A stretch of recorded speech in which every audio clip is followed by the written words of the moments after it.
To most people, a woodland stream is a pleasant scene of sun and shadow and rippling water. But to an angler, it is a community of many forms of life, all centering, in his mind at least, on the most beautiful and aggressive of freshwater fish, the trout. In this stream, there is a pool where a certain rainbow trout lives, a 6-pound rainbow that rose to one of the flies I drifted across her feeding area. I beached the exhausted fish and sat on the bank to admire my catch. My thoughts turned to the hazards of a trout's existence and the instinct for survival that until now had protected this trout during her long life.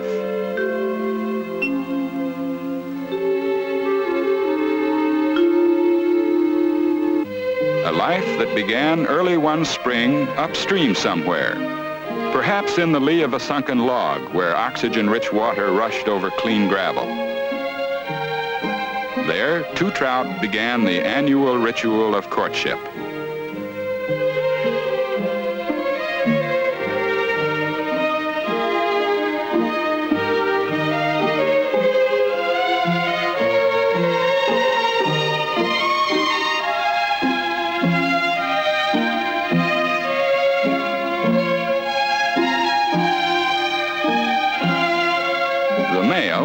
Hook-jawed and battle-scarred, would have hovered near the female.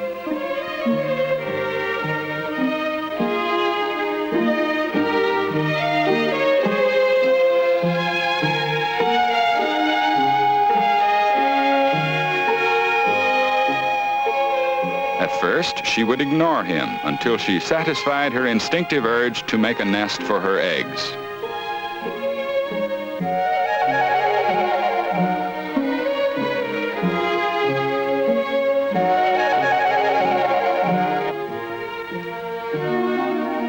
At the climax, the female would release 1,000 eggs or more, with the male straining at her side to expel a cloud of sperm.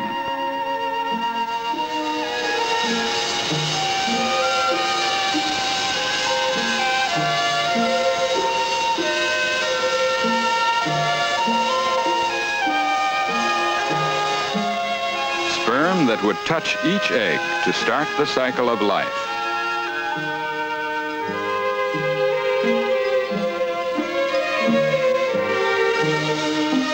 The female would scatter more gravel over this new generation of trout, then abandon them to the stream.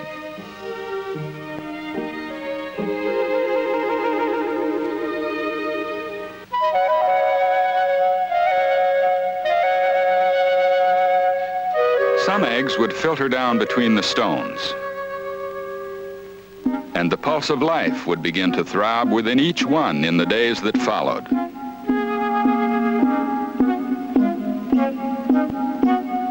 As the little fish took form, the unremitting effort that survival demands began in a prolonged struggle to break out of the transparent shell.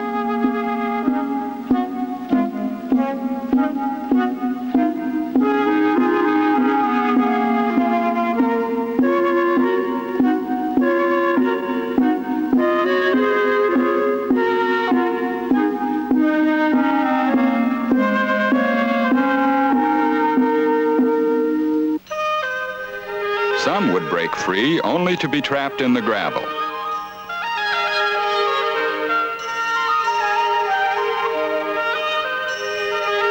Others, yet unable to swim because of the yolk sac that nourished the newly hatched fish, would escape the nest to be swept about and destroyed by the swift current.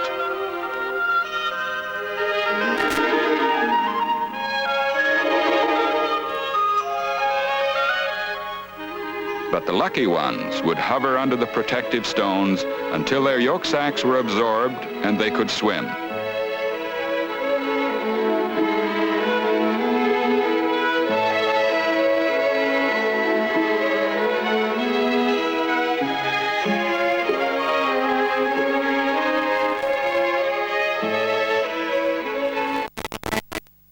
One of the many that slipped out of the gravel and into the stream would grow to be the great trout gasping in my hands.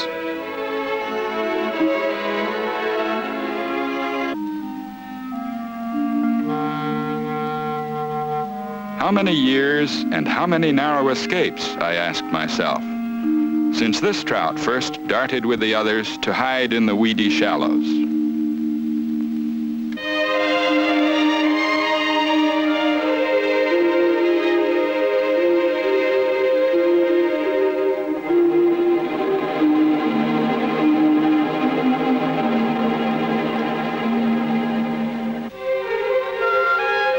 The first brush with death may have happened when it reached the apparent safety of tangled roots along the shore, for water scorpions would be there among the roots, waiting to strike at the young fish.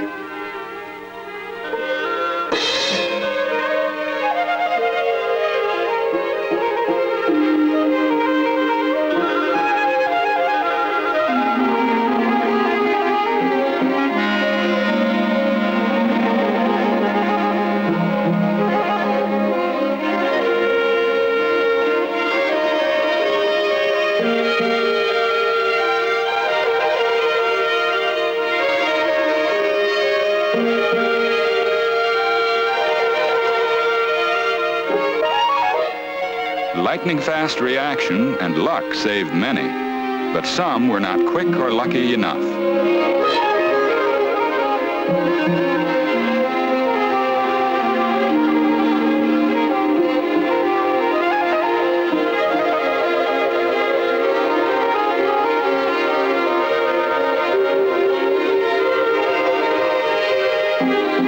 Hundreds of the young trout would die in the grip of water scorpions and other insects. Their number would shrink in the months that followed as various predators fed on the school.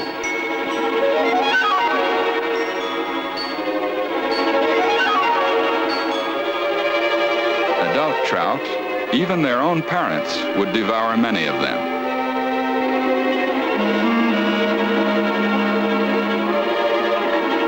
But some trout would live to face other dangers. Dangers that threatened from the world above the surface as well as below.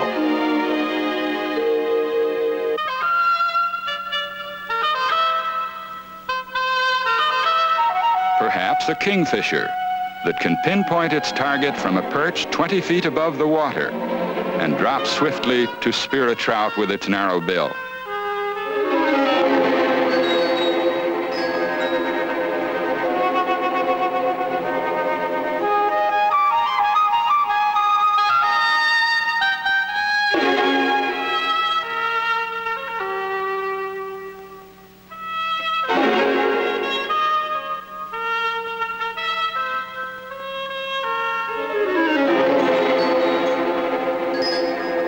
But not every dive is successful. And if my trout was the target, it avoided the sharp beak and managed to swim away.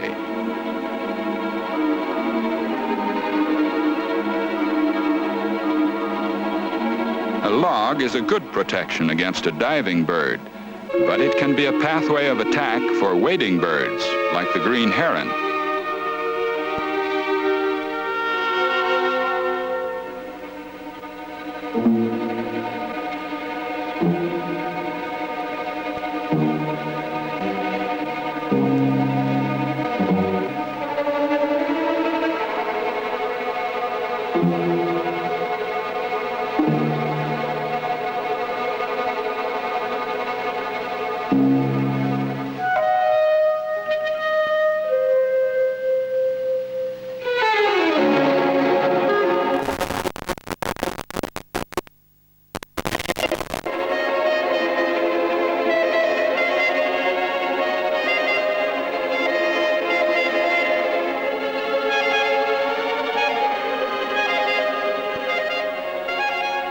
One by one, they disappear.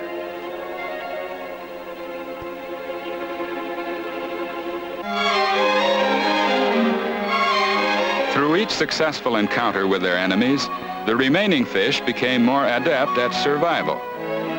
As they grew too big for one kind of predator, they became prey for others.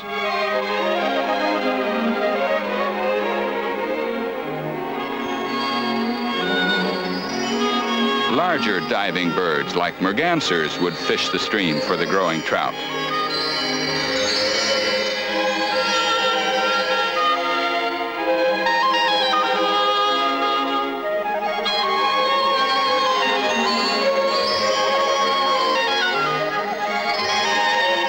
Some of the trout would be strong enough to break the merganser's hold.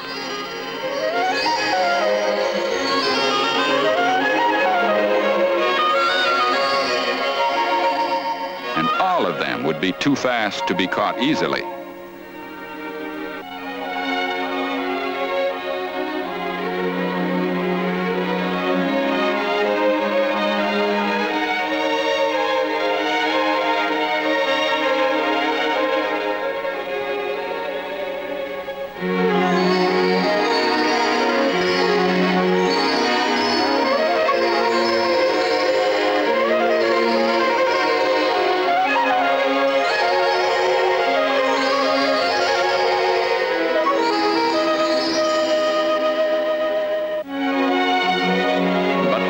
Would manage to satisfy their hunger, and there would be fewer trout.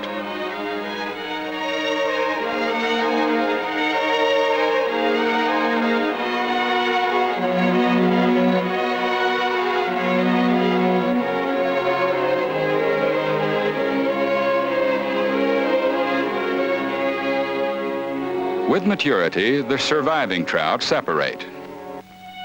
Now a sizable fish, my trout would take for her own a sheltered area where food floats by or drifts along the bottom.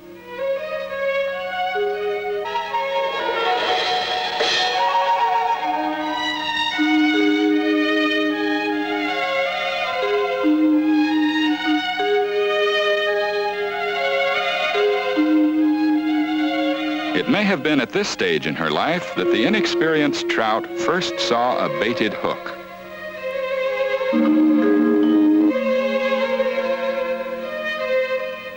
And having no reason to associate the line and bobber with danger, took the worm.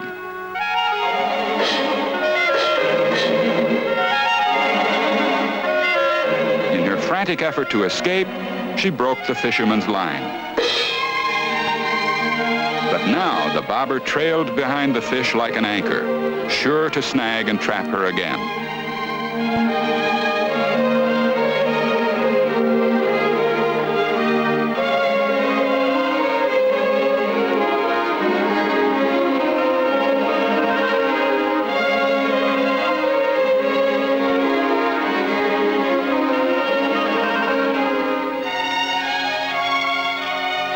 As I imagined this hopeless situation, I thought of one enemy of the trout that might have influenced the outcome, the otter.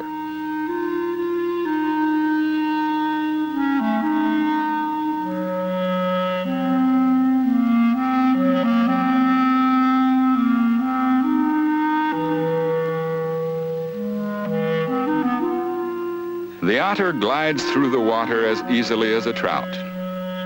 Except for its need to come to the surface for air, it is as at home underwater as any fish.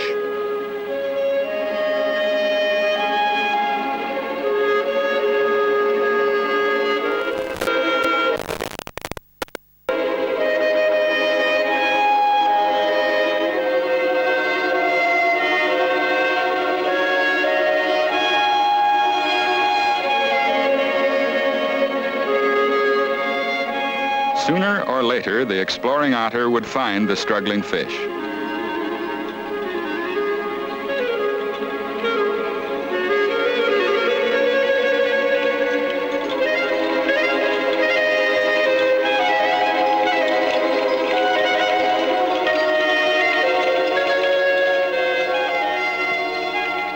But when he grabbed the trout at last, He tore the line free of the roots, and in a final desperate effort, the trout broke the otter's hold.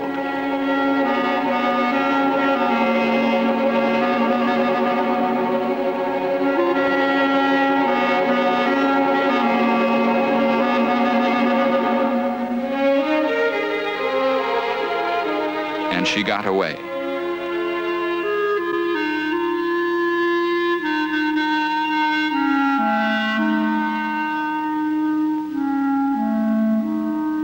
Leaving to the otter the smaller fish of a later generation.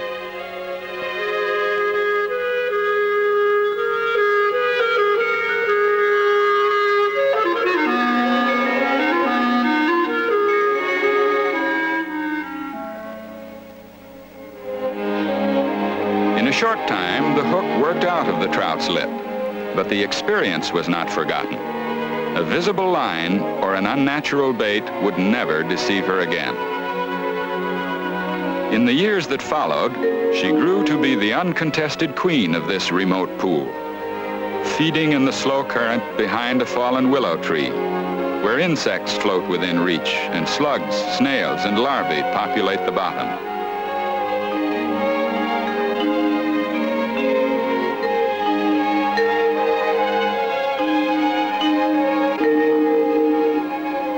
That's where she was feeding a few years ago when I fished this stream for the first time.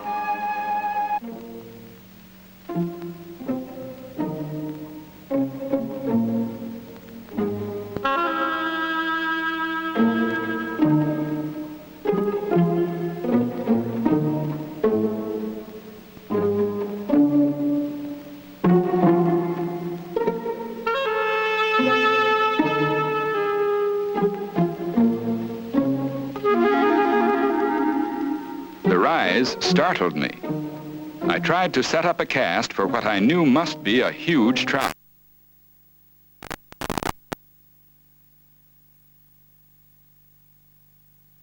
But it didn't end quite the way I had planned it.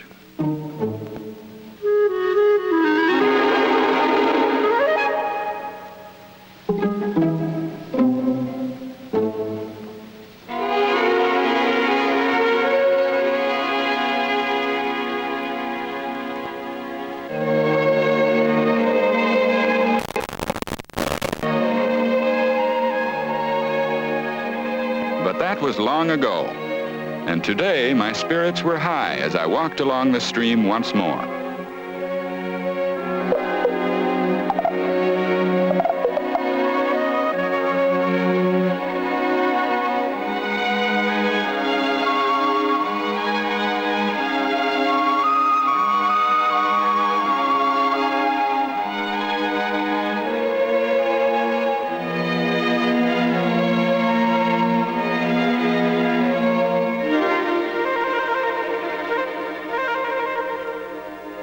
The inhabitants of the stream side that I saw along the way brought to mind the words of Isaac Walton. "I will walk the meadows," he said, "by some gliding stream, and there contemplate the lilies that take no care, and those very many other living creatures that are not only created but fed, man knows not how, by the God of nature."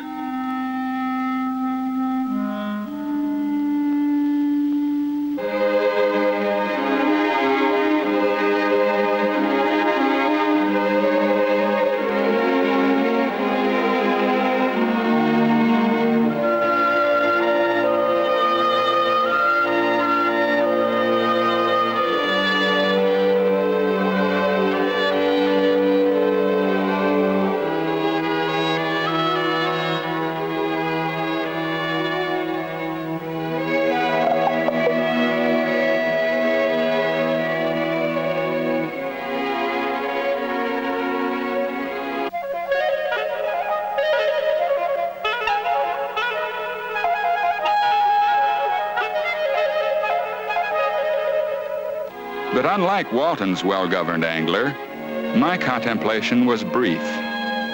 My thoughts were on the big trout in the pool. At last, I reached it.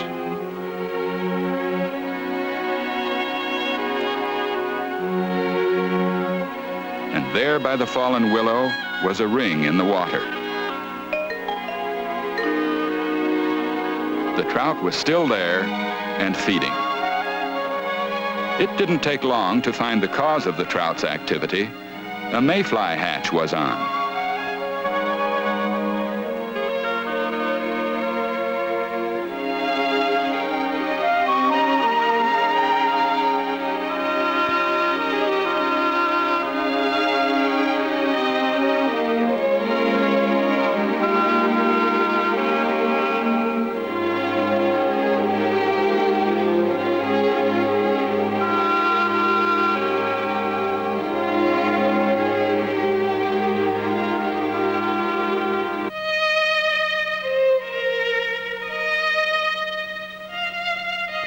I had only one fly that resembled the insect, a ginger cahill.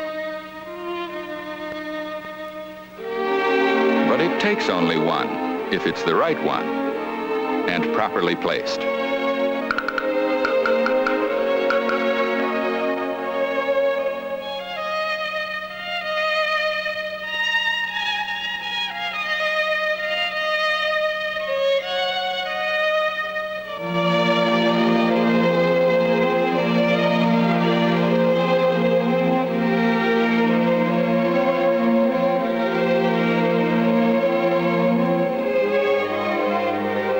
There wasn't another fly in the whole box that looked anything like the mayflies hatching on the water.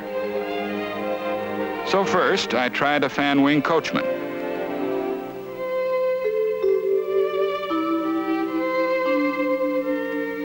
Then I tied on a goofus bug.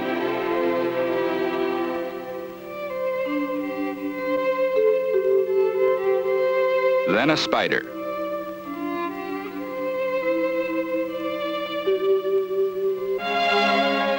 Half a dozen flies later, I hadn't had a rise. Yet there was the trout, still feeding on the little mayflies.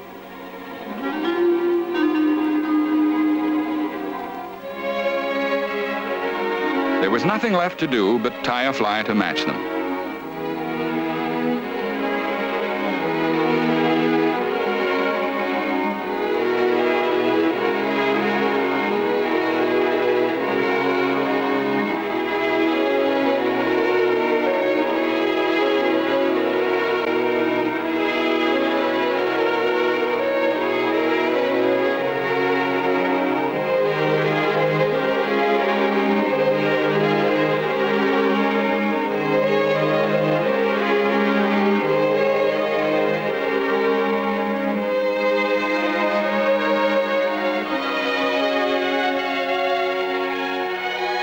Clamped a number 12 hook in my fly tying vise and tied on a wisp of hackle for the tail.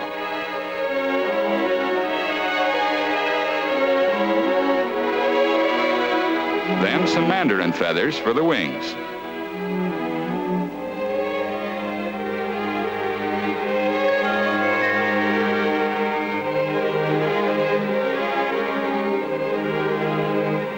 I finished the fly with several turns of yarn and tied it off.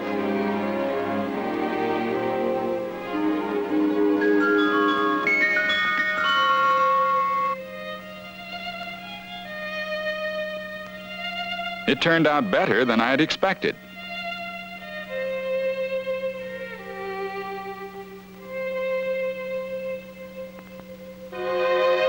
Now I took care to watch my back cast. I kept the line in the air until I could drop the fly just upstream of the trout.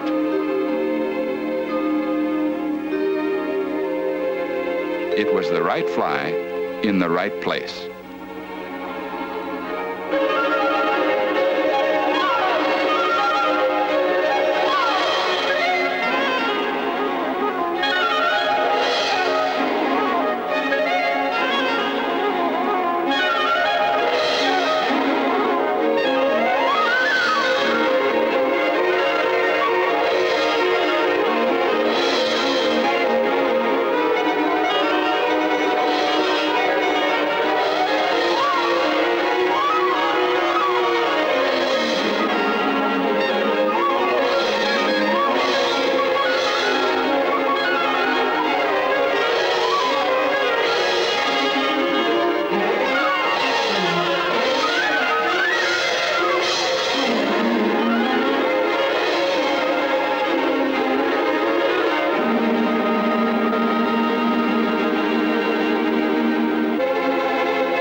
I don't know how long I sat there reflecting on the way of a trout.